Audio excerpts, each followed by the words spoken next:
Hello everyone, welcome back to the solutions for CBSE sample paper 2025. Some number 17, 18 और 19, 20 last objective questions है, तो उनको इस video में हम लोग खत्म करके अगले वीडियो से सब्जेक्टिव वाले क्वेश्चंस टैकल करेंगे। ऑलराइट, तो सम नंबर 17 में दो पॉइंट्स दिए हुए हैं आपको। सेक्शन फार्मूला से उनका एक्स एक्सिस वाला इंटरसेक्शन निकालना है। अब देखिए, सेक्शन फार्मूला याद कर लीजिए। सेक्शन फार्मूला का फार्मूला, अगर आपने मिड जो इंटरसेक्शन पॉइंट है उसको पी ले लिया, तो ये बन जाता है mx2 plus nx1 by m plus n।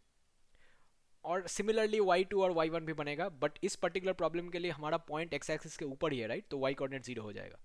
So y coordinate हमने निकाल लिया है और उसके अकॉर्डिंग ऑप्शन बी और डी चले गए, राइट? पहले ही आपका 50-50 ऑप्शन लग गया, बी और डी चला गया, तो बचा ए और सी में।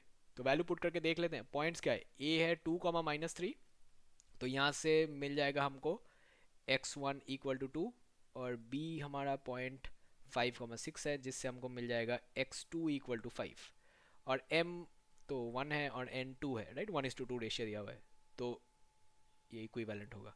तो p x y हम निकाल लेते हैं। ये क्या होने वाला है? m x1, right?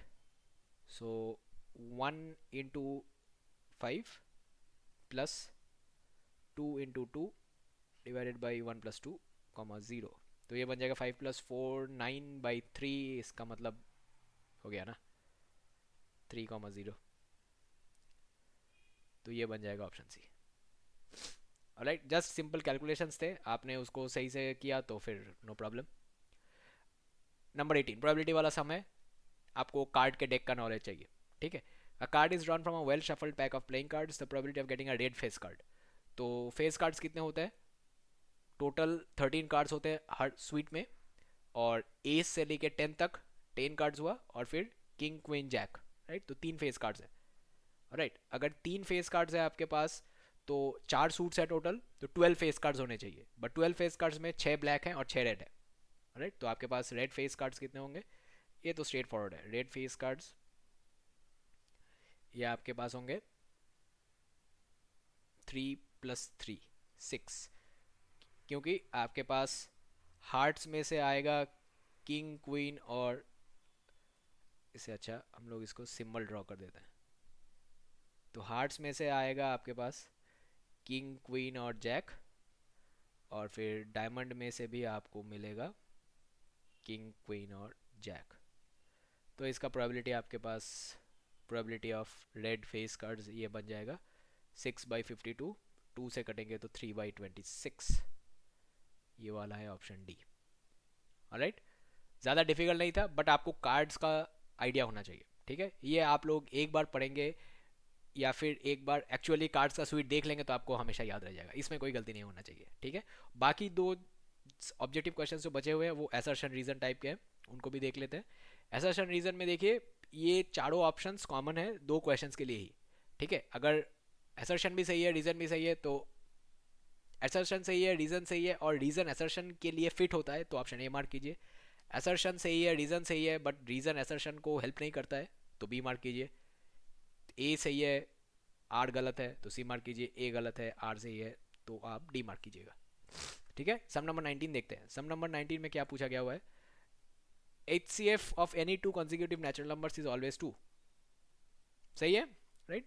आप कोई भी एग्जांपल लेके देखिए, 4, 6, या फिर आगे भी देखिए 500 और 502, इनका HCF हमेशा 2 ही होने वाला है। क्यों ये 2 होता है? बिकॉज इनके कॉमन फैक्टर्स, ये नंबर्स कैसे दिखेंगे? अगर आपके पास एक n है, एक इवन नंबर कैसा दिखता है? एक इवन नंबर होता है 2n, और उसका अगला वाला क्या होता है? 2n+2, right? तो इनका HCF हमेशा 2 को बाहर लेने के बाद n और n+1 ही रहता है, राइट?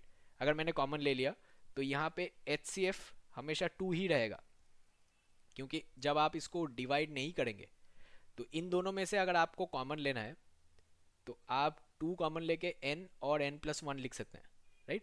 तो कोई भी दो कंसेक्यूटिव नंबर्स एक दूसरे का फैक्टर नहीं होते हैं। ऑलराइट, यहाँ पे आपको थोड़ा सा समझना है। कोई भी दो कंसेक्यूटिव नंबर्स एक दूसरे का फैक्टर नहीं हो सकते, क्योंकि वो डिवाइड ही नहीं कर पाएंगे। डिवाइड होने के लिए आपको एटलीस्ट मल्टीपल तो होना चाहिए, तभी ना आप डिवाइड कर पाएंगे।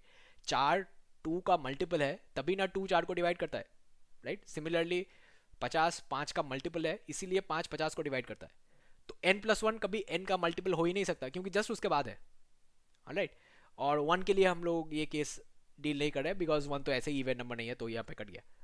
तो यहाँ पे 2 HCF है, ये ट्रू है, तो ए तो ठीक हो गया। रीजन है even natural numbers divisible by 2। हाँ, ये रीजन सही है, बट इसके कारण नहीं हो रहा है, राइट।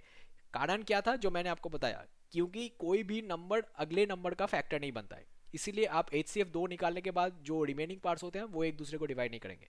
सो यहाँ पे असर्शन सही है, रीजन सही है, बट रीजन ठीक नहीं है। तो 19 के लिए हम लोग मार्क करेंगे ऑप्शन बी। ठीक है, होपफुली आपको लॉजिक समझ में आ गया। एक बार रिवाइंड करके प्ले कर लीजिएगा अगर आपको दोबारा सुनना है तो। 20 देखते हैं। 20 वाला सब बड़ा मज़ेदार है। यहाँ पे फॉर्मूला दिया हुआ है length of the arc. Arc length को हम एस से डिनोट करते हैं, यहाँ पे पाई आर थीटा बाई 180। यहाँ पे बोला गया है पेरीमीटर सेम रखने के लिए हमको रेडियस को हाफ करना है और एंगल को डबल करना है। ठीक है, अगर रेडियस को हाफ कर दें तो एस इक्वल टू नया बन जाएगा आर बाई 2, और एंगल को डबल करना है तो इसको 2 थीटा कर देते हैं तो 180 बन जाएगा। तो ये तो हमारे पास आ रहा है कि एस सेम रहेगा, राइट। बट यहाँ पे आपको थोड़ा सा ध्यान रखना है कि एस हमारा आर्क लेंथ है, पेरीमीटर नहीं है। ठीक है, ये आर्क लेंथ है। अब आर्क लेंथ और पेरीमीटर में रिलेशन क्या है, अगर आप सेक्टर बनाते हैं तो ऐसा दिखेगा, राइट। ये वाला पार्ट आर्क लेंथ है, और वहां पे आप लोग रेडियस दोनों जोड़ के पेरीमीटर बनाते हैं, तो पेरीमीटर बन जाएगा एस प्लस 2 आर। ठीक है, तो जब आप पेरीमीटर का हिसाब लगा रहे हैं तो सिर्फ आर्क लेंथ सेम रहने से काम नहीं बनेगा, आपका रेडियस भी सेम रहना चाहिए। बट रेडियस ही तो बदल रहा है, राइट, रेडियस हम हाफ कर दे रहे हैं, तो इसका मतलब पेरीमीटर सेम नहीं हो सकता है। यहाँ पे आर्क लेंथ सही है। रीजन तो लॉजिकल है क्योंकि यही फॉर्मूला था। तो यहाँ पे हम लोग मार्क करेंगे ए फॉल्स है, आर ट्रू है, तो यहाँ पे ऑप्शन डी मार्क करना है।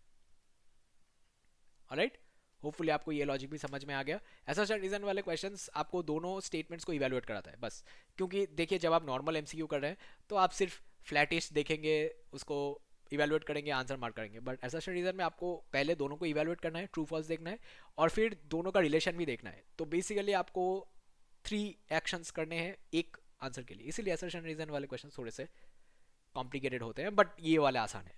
तो यहाँ पे हम लोगों का ऑब्जेक्टिव सेक्शन खत्म होता है सम नंबर 20 के साथ। बाकी जो 18 क्वेश्चंस होंगे उनमें हम लोगों को सब्जेक्टिव क्वेश्चंस मिलेंगे, और वो हम अगले वीडियो से स्टार्ट कर देंगे सॉल्व करना। ऑलराइट, एज यूजुअल अगर आपको कोई भी डाउट है तो ज़रूर कमेंट सेक्शन में लिखिएगा, और अगर आपको कोई क्लासेस चाहिए या फिर कोई भी हेल्प चाहिए कुछ पर्टिकुलर चैप्टर्स में, तो ज़रूर डिस्क्रिप्शन में दिए गए हुए नंबर्स पे कांटेक्ट कीजिएगा।